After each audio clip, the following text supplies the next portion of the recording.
the Inspirative TV channel. Meet different people with different experiences, language, culture, arts, and education. Assalamualaikum. Waalaikumsalam. Ya, apa kabarnya Pak Di? Kabar saya baik Pak Harjo. Alhamdulillah, sama-sama baik, sama-sama sehat Pak Di. Iya, sekarang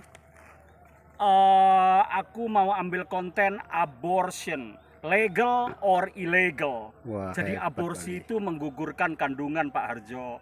Ya. Dalam agama itu dilarang atau tidak dilarang. Dengarkan ya. Oke. Mau dengarkan? Muki ya Pak Di. Oke. Abortus dalam bahasa Indonesia berasal dari bahasa Inggris. Abortion yang diartikan gugur kandungan atau keguguran. Dalam bahasa Arab, abortus disebut dengan kata iskat al-hamli, menggugurkan kandungan.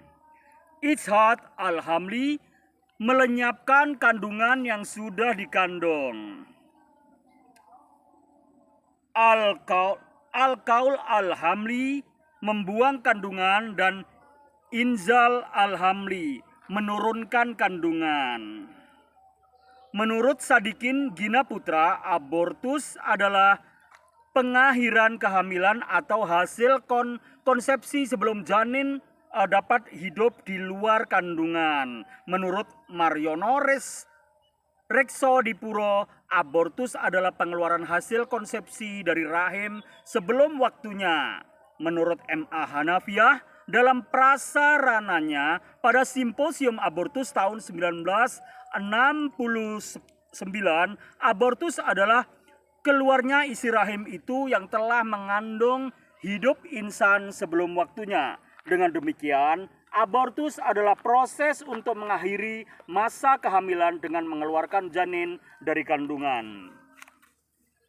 Aborsi berarti menggugurkan kandungan atau membuang janin. Dalam istilah hukum, aborsi berarti mengeluarkan hasil konsepsi dari rahim sebelum waktunya, yaitu sebelum lahir secara alamiah. Terjadi abortus disebabkan 3 unsur. Yang pertama, adanya embrio atau janin yang merupakan hasil pembuahan antara spermatozoa dan ovum dalam rahim. Yang kedua, pengguguran dapat terjadi dengan sendirinya tetapi sering disebabkan manusia. 3, keguguran itu terjadi sebelum waktunya, artinya sebelum waktu kelahiran. Yang B, metode abortus atau method of abortion. Metode yang digunakan dalam abortus adalah sebagai berikut. Yang pertama atau 1, curettage and dilatage atau D&D, yaitu kalau orang bilang itu dikuret. Tahu dikuret? Dikeroi di dalam rahim. Sakit ya. Oke, nomor 2, dengan alat khusus. Mulut rahim dilebarkan, kemudian janin dikuret dengan alat seperti sendok kecil. Wow, sakit ya. 3, aspirasi, yaitu penyedotan rahim dengan pompa kecil. Yang 4, hysterotomi atau operasi. Ada 2 macam abortus, yaitu sebagai berikut. Abortus spontan atau spontaneous abortus. Abortus ini adalah abortus yang tidak disengaja dan terjadi tanpa tindakan apapun. Dan abortus spontan ini bisa terjadi karena penyakit sipilis, kecelakaan, dan sebagainya. Di kalangan para fuqaha, abortus disebut al-iskat, al-lakwi, abortus tidak disengaja. Pengguguran semacam ini tidak menimbulkan akibat hukum. Kedua, abortus yang disengaja atau abortus ini adalah buatan. Abortus ini ada 2 macam, yaitu sebagai berikut. Yang A, abortus artificialis verificus, yaitu abortus yang dilakukan oleh dokter atas dasar indikasi medis, misalnya apabila kehamilan diteruskan bisa membahayakan ibu dan janin. Di kalangan para fuqaha, abortus ini dinamakan al-isqat al-daruri, pengguguran yang terpaksa, atau iskat al-alji, pengguguran sebagai terapi. Oke, yang B, abortus provocatus kriminal, yaitu abortus yang dilakukan tanpa dasar indikasi medis, misalnya abortus yang dilakukan untuk menghilangkan hasil hubungan seks di luar nikah atau di luar perkawinan atau menghindari terjadinya kelahiran. Di kalangan fuqaha, abortus ini dinamakan al-iskat al-ihtiyati, menggugurkan kandungan yang dikehendaki atau diusahakan, dan al-izat al-izima, pengguguran yang disepakati bersama. Oke, istirahat dulu, habis ini saya lanjutkan. Oke, Pak Harjo, Ya. habis istirahat, makan siang, lanjut ya Oke. syutingnya ya. Jadi faktor-faktor yang mendorong abortus atau aborsi atau pengguguran kandungan. Faktor-faktor yang mendorong abortus adalah sebagai berikut. 1. Atas indikasi medis. A. Menyelamatkan ibu karena kelanjutan kehamilan yang dipertahankan akan mengancam dan membahayakan jiwa ibu. Aborsi ini dilakukan oleh dokter atas dasar indikasi medis yang menunjukkan bahwa jika tidak dilakukan aborsi akan membahayakan jiwa sang ibu. Yang B, menghindarkan kemungkinan terjadi cacat jasmani dan rohani apabila janin terus sampai lahir. 2.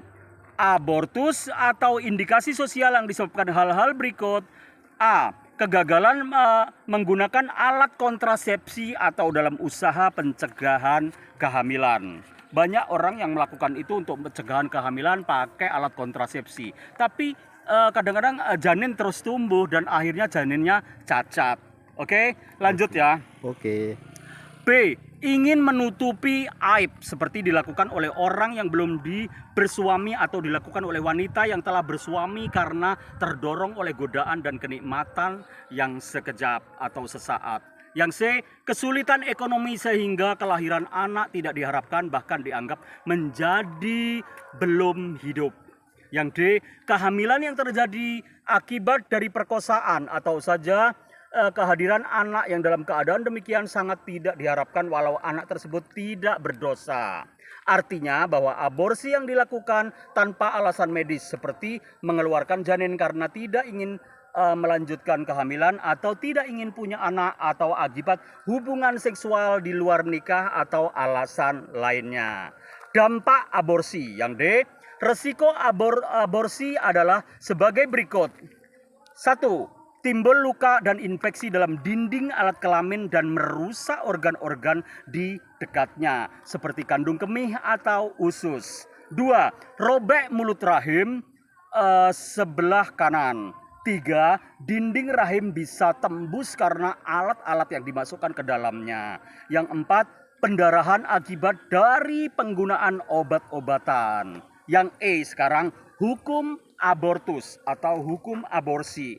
Proses kejadian manusia dijelaskan dalam Al-Quran surat Al-Mu'minun ayat 12-14 serta hadis Nabi Shallallahu Alaihi Wasallam Subhanahu Wa Taala. Proses kejadian manusia pertama-tama merupakan bibit yang telah dibuahi di dalam rahim ibu selama 40 hari.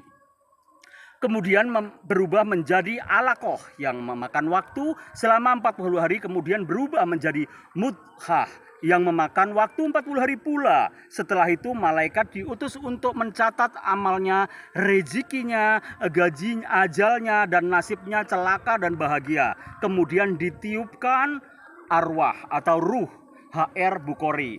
Dengan demikian janin telah bernyawa ketika telah berumur 120 hari. Jadi 40 ya, 120 hari 18 minggu atau telah terjadinya pembuahan. Sayyid Qutb berpendapat bahwa ditiupkan roh insanillah. Yang membedakan antara manusia dan hewan, peniupan roh ini tidak dapat pengertian bahwa sebelumnya belum ada ruh kehidupan secara biologis dengan janin itu. Dengan alasan bahwa jika ruh kehidupan tidak ada, semua makhluk tidak dapat hidup dan berkembang. Oke, lanjut. Dalam suatu hadis yang diriwayatkan Imam Muslim disebutkan apabila nutfah setelah mengalami proses perkembangan selama 42 hari, Allah mengutus malaikat untuk membentuk rupa, menjadikan organ pendengaran, penglihatan, kulit, daging, dan tulang.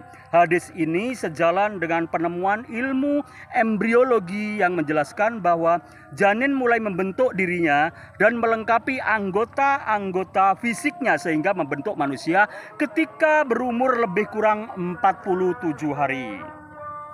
Jika aborsi dilakukan, maka usia kandungan 120 hari setelah ditiupkan ruh. Para ulama sepakat keharamannya adalah menurut Al-Ghazali dan Ibnu Imad, jika usia kandungan itu belum mencapai 120 hari, belum ditiupkan ruh, baik masih berbentuk gumpalan darah, hukum aborsi tidak boleh secara mutlak. Para ulama fikih sepakat menyatakan bahwa melakukan aborsi terhadap kandungan yang telah menerima ruh hukumnya haram. Abortus setelah janin bernyawa atau berumur 4 bulan telah disepakati keharamannya karena dipandang sebagai pembunuhan terhadap anak manusia yang akan lahir. Firman Allah Subhanahu wa taala Al-Qur'an surat Al-Isra ayat 31. Wala taqtulu auladakum khasyata imlaki. Nahnu narzukuhum wa iyyakum inna qatlahum kana hit'an kabir. Yang artinya, dan janganlah kamu membunuh anak-anakmu karena takut miskin. Kamilah yang memberi rizki kepada anak-anakmu, kepada mereka dan kepada kamu. Membunuh mereka itu sungguh suatu dosa yang besar. KS Al-Isra 17 ayat 31. Dijelaskan dalam surat An-An'am ayat 150 juga, yang artinya janganlah kamu membunuh orang yang diharamkan Allah kecuali dengan alasan yang benar. KS Al-An'am 6 151. Nah, itu tadi pembahasan tentang abortion. Jadi gimana aborsi itu ternyata diharamkan kalau sudah janin ditiupkan ke sana. Iya betul. Oke, ada pertanyaan Pak Harjo? Ya nggak ada Bang. Nggak ada ya. Nggak ada. Jadi aborsi itu pengguguran kandungan. Iya, Thank you sudah very much. Have a nice Ya. day. Have a nice weekend. See you next time with the Sim channel. Goodbye.